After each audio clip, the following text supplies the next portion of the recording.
If you're sitting in the United States or Europe right now, you've probably never used a Chinese app. But the reality is, if you want to know how the internet will develop, China, the land once known for its cheap rip-offs, has actually become a guide to the future. You know, the internet is the internet. But for China, the internet is more like an intranet. It's largely walled off from the Western world by this incredibly complex system of filters and blocks that we call the Great Firewall. And basically, the Great Firewall blocks any foreign site the Communist Party doesn't think it can control.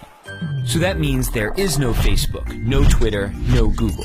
Instead, what filled the internet vacuum was a generation of Chinese copycats that have grown into huge companies. So for Google, you had Baidu. For YouTube, you had Youku. For Twitter, you had Sina Weibo. And the list goes on and on. It's almost as if the Chinese internet is a lagoon as an aside to the greater ocean of the internet. And in that lagoon, there are these swamp monster apps that bear some resemblance to the creatures in the ocean, but are mutated in some ways because they evolved in a different kind of environment. But things have started to shift in the sense that before, no one outside of the lagoon really cared about the swamp monsters. But now, all of a sudden, some of the features they've developed are so amazing that Western apps are trying to copy them. And the greatest example of this is WeChat.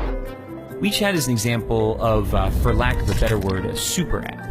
It's a Swiss Army knife that basically does everything for you. It's your WhatsApp, Facebook, Skype, and Uber. It's your Amazon, Instagram, Venmo, and Tinder. But it's other things we don't even have apps for. There are hospitals that have built out whole appointment booking systems. There are investment services. There are even heat maps that show how crowded a place is, be it your favorite shopping mall or a popular tourist site. The list of services goes on basically forever. But it's not the variety of things you can do on WeChat that makes it so powerful. It's the fact that they're all in one app. So why does that matter?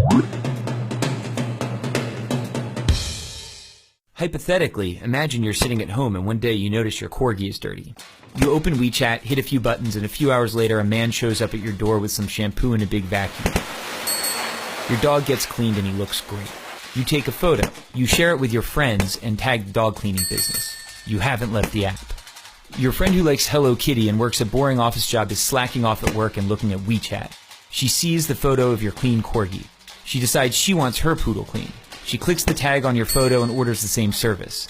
Within seconds, the man with the big vacuum is on his way to her house. She pays him, and he's happy because he got paid instantly on WeChat. She starts chatting with you to thank you. Neither of you have left the app.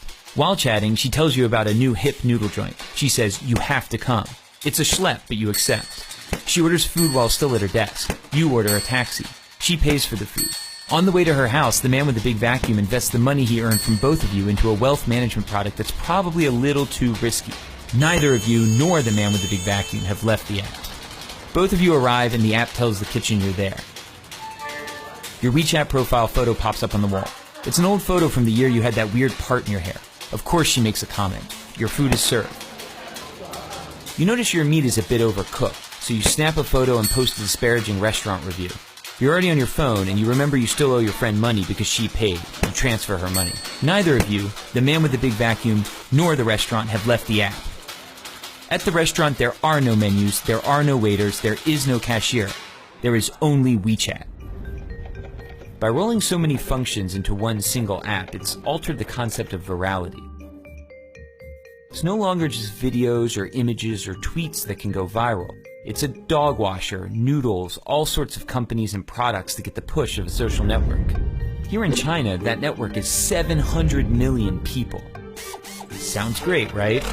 Well, it is, but using a single app to find a date, schedule an oil change, or notarize a document also enables WeChat to collect a staggering volume of personal data. They know what you talk about, who you talk about it with, what you read, where you go, why you're going there, who's there, how you spend money when you're online, how you spend money when you're offline. The list goes on indefinitely. For advertisers, this is a miracle. It's the combined data of Facebook, Amazon, Google, and PayPal, all in one place.